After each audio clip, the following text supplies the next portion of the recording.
سالكا سبل المعالي مخلصا ترجو من الرحمن رفعة منزلي شمر وكن للعلم دوما طالبا لا تيأسن ففيه عذب المنهل.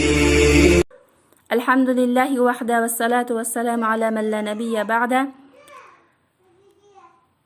Barliq hamd sanallar alemlerinin Rabbi Allah xastur. Durud ve salamlarımız yolbaşımız Peygamberimiz sallallahu aleyhi ve sellemge ve onun aile tevabatlarına ve sahabelerge ve kıyamet gününe kadar onun ergeçken mümin muttaqi bendiler olsun.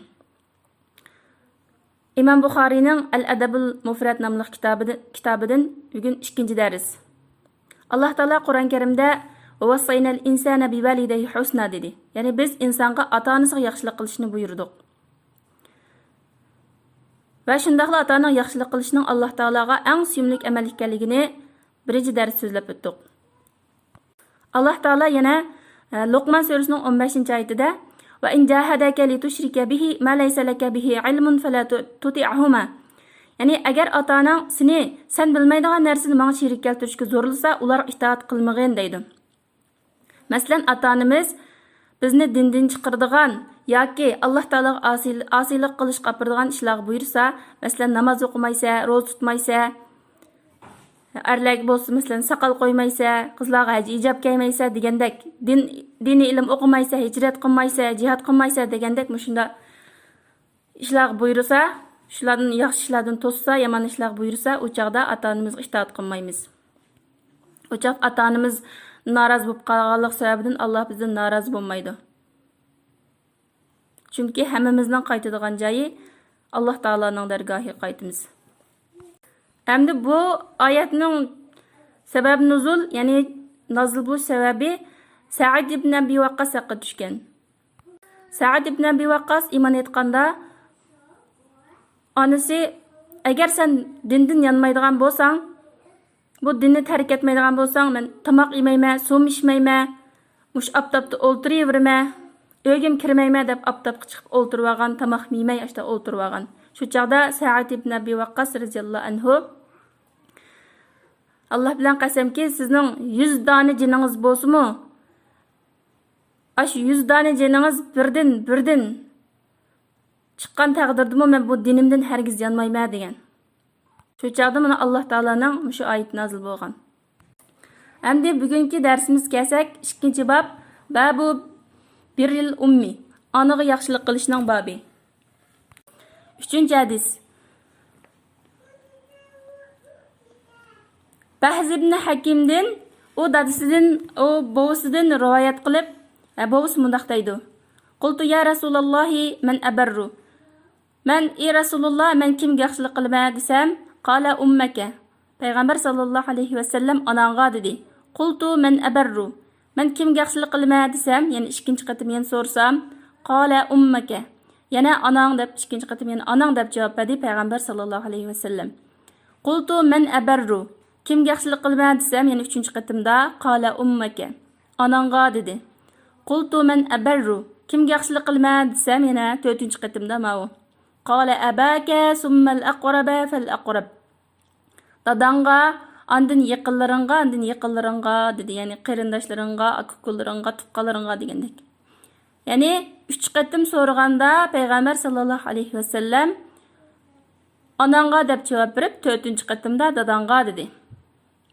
Chunki onalarning dadalarga o'xshamaydigan nihoyat qiyinchilik 3 bosqichi bor. Buni Alloh taolo Qur'on-i Karimda bunda deydi: "Hamalathu ummuhu kurhan va wada'athu kurha va hamluhu va fisaluhu 30 shahra." Yani insonni onasi mushaqqat bilan qo'saq ko'tarib, mushaqqat bilan tug'di. Uning qo'saq ko'tarish muddati va uni sutdan ayirish muddati 30 oydir. Yani onalar bolalarni nihoyat mushaqqat bilan qo'saq ko'tardi, nihoyat mushaqqat bilan tug'di va yana nihoyat mushaqqat ichida bolasini emitib cho'ng qildi. Yani bu hadisdan olingan foydalar ota-onaga yaxshilik qilishga buyurildik, lekin dadalar qaraganda onalarga bekroq necha hassa yaxshilik qilish kerak. 4-chi hadis. Ato ibn Yasardan rivoyat qilindiki, u Ibn Abbosdan rivoyat qilib, annahu atahu rajulun faqal. Ya'ni Ibn Abbos radhiyallohu anhuning qishiga bir kishi keldida, bir kishi kelib munda dedi: "Inni khatabtu imra'atan. Men bir ayolga o'ylanish uchun elchi qo'ygan edim. Fa abat an tankihani." U ayol yoki u qiz menga yatliq bo'lishga unumadi. Va khatabaha g'ayri. Mendan boshqa bir er kishi, boshqa bir yigit to'y qilish uchun elchi qo'ygan edi. Fa ahabbat an tankihahu. Shuningga uning xushlik, uning yatliq bo'lishni yaxshi ko'rdi. Fag'irtu alayha faqataltuha. Shuningdek keyin men bu xonimga kundashligim tutib ketib, uni o'ltirib qo'ydim. Fa halli min tawba, men tavba qilish bormi degandan keyin qala ummuka hayyatun, ya'ni Abdullah ibn Abbos radhiyallohu anhuma bu kishidan so'rabdi, "Anang hayotmi?" deb. Qala la, bu kishi yo'q, anam hayot emas degandan keyin qala tub ilallohi azza va jalla. Sen mushu gunohing uchun Alloh taolaga tavba qilgin va taqarrab ilayhi mastata'ta. O'zing qodir bo'la olgancha Alloh taolaga yaqinchilik qilgin, ya'ni solih amallarni qilish orqali Alloh yaqinlik qilgin. Fa zahabtu fa sa'altu ibn Abbas. Ya'ni Ato ibn Yasar deydiki, men Ibn Abbosning qishiga berib, uningdan lima sa'altahu an hayati ummihi, uning onasining hayotligi yoki hayot emasligi to'g'risida nima so'rading deb so'rasam, faqala inni la a'lamu amalan aqrabu ila Allohi azza va jalla min birril walida. Ibn Abbos radhiyallohu anhu shunday dedi: "Men onaga yaxshilik qilishdan bekroq Alloh taologa yaqinlashtiradigan bir amalni bilmayman" deb shuna javob berdi. Ya'ni bu hadisdan ilingan payda Abdullah ibn Abbos radhiyallohu anhu onasiga yaxshilik qilishni Alloh uchun Allohga yaqinlashtiradigan ajri eng katta amal deb bilganlik uchun bu kishiningki shu gunohining mag'firat bo'lishi, gunohiga kaffarat bo'lishi uchun onasi hayot bo'lsa, onasiga yaxshilik qilish orqali gunohi yuyilib ketgan degan maqsadda onasiga yaxshilik qilishga ko'rsatmoqchi bo'lgan. 3-chi bab, babu birril abi. Dadaga yaxshilik qilishning babi. Ibn Shibramadan rivoyat qilindiki, u kishi shunday deydi: "Men Abu Zar'aninki bunday deganligini oldim, Abu Hurayra radhiyallohu anhudan. Abu Hurayra radhiyallohu anhu shunday deydiki, bunday deyildi Payg'ambar sallallohu alayhi vasallamga: "Ya Rasululloh, men abarru, Allohning payg'ambari kimga yaxshilik qilma?" deb shunday desa, deyilgan vaqtda Payg'ambar alayhisalomga qala ummaka, onangga dedi.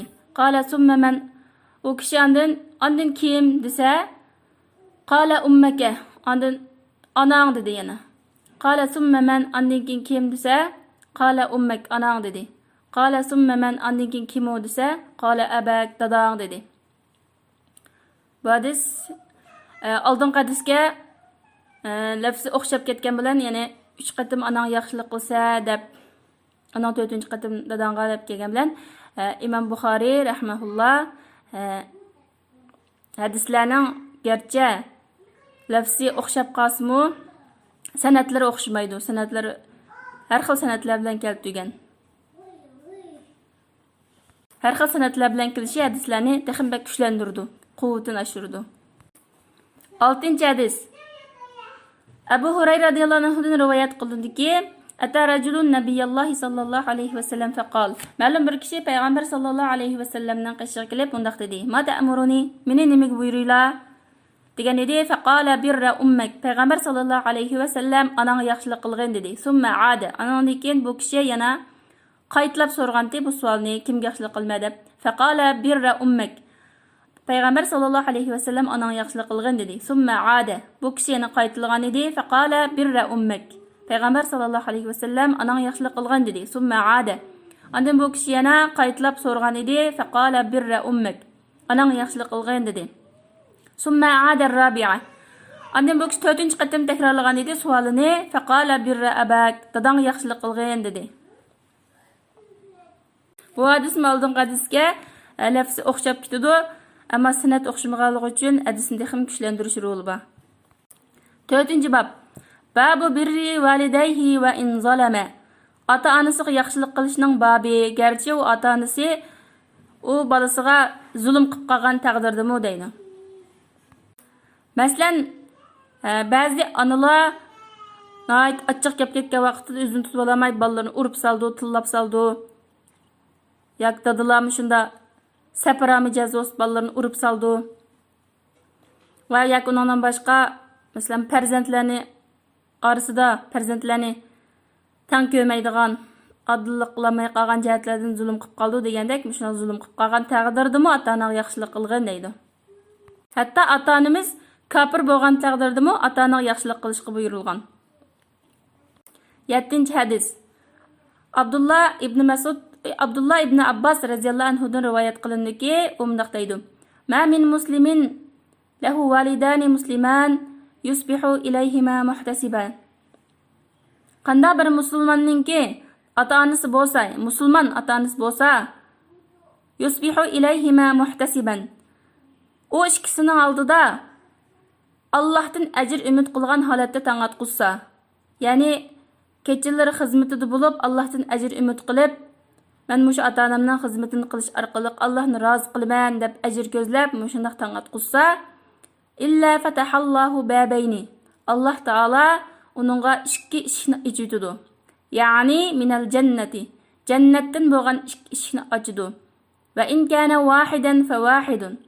Agar otasi, onasi ikkilisi bo'lmay bir silam bo'lib qolsa, jannatdan bir eshik ochildi. Va in aghdaba ahadihima lam yardallohu anhu hatta yarda anhu. Agar u farzand o ikkisining birasining achchig'ini keltirib g'azablantirib qo'ysa, ashu ota-onasining birisi, ya'ni qaysining achchig'ini keltirib g'azablantirib qo'ygan bo'lsa, balasidan rozi bo'lmoqchilik Alloh uningdan rozi bo'lmaydi. Qila va in zalamahu qala va in zalamahu. Deyildiki, agar u ota-onasi o farzandga zulm qilib qo'ygan bo'lsa-chi, desa, gerçi uning zulm qilib qo'ygan taqdirdimi? Zulm qilib qo'ygan taqdirdimi ota-onaga yaxshilik qilgan deydi. Masalan, ajrashib ketgan ota-onalarning oldida yoki dadasining yoki onasining oldida tug'gan bo'lsa farzand, qarshi tarafga sat ko'rsatib bolasini, qarshi tarafni sat ko'rsatib bolasiga, sening dadang unda tashlab ketgansan, unda askiti, munda qaskiti, shun ajrashgan, yoki anasini sat ko'rsatib, sening onang munda askiti, munda qaskiti, sen tashlab ketgan deb sat ko'rsatib, shunda haqiqatan dadam yoki onam aska o'xshaydi deb men zulm qilib ekan deb o'ylab qolgan taqdirdimi farzand yana yaxshilik qilish kerak. Zulm qilib qolgan taqdirdimi ota-onaga yaxshilik qilgan deydi. Alloh taolo hammamiz ota-onamiz yaxshilik qilgan salih farzandlardan bo'lishni nasib qilsin. Subhanakallahumma bihamdik ashhadu an la ilaha illa anta astaghfiruka va atubu ilayk.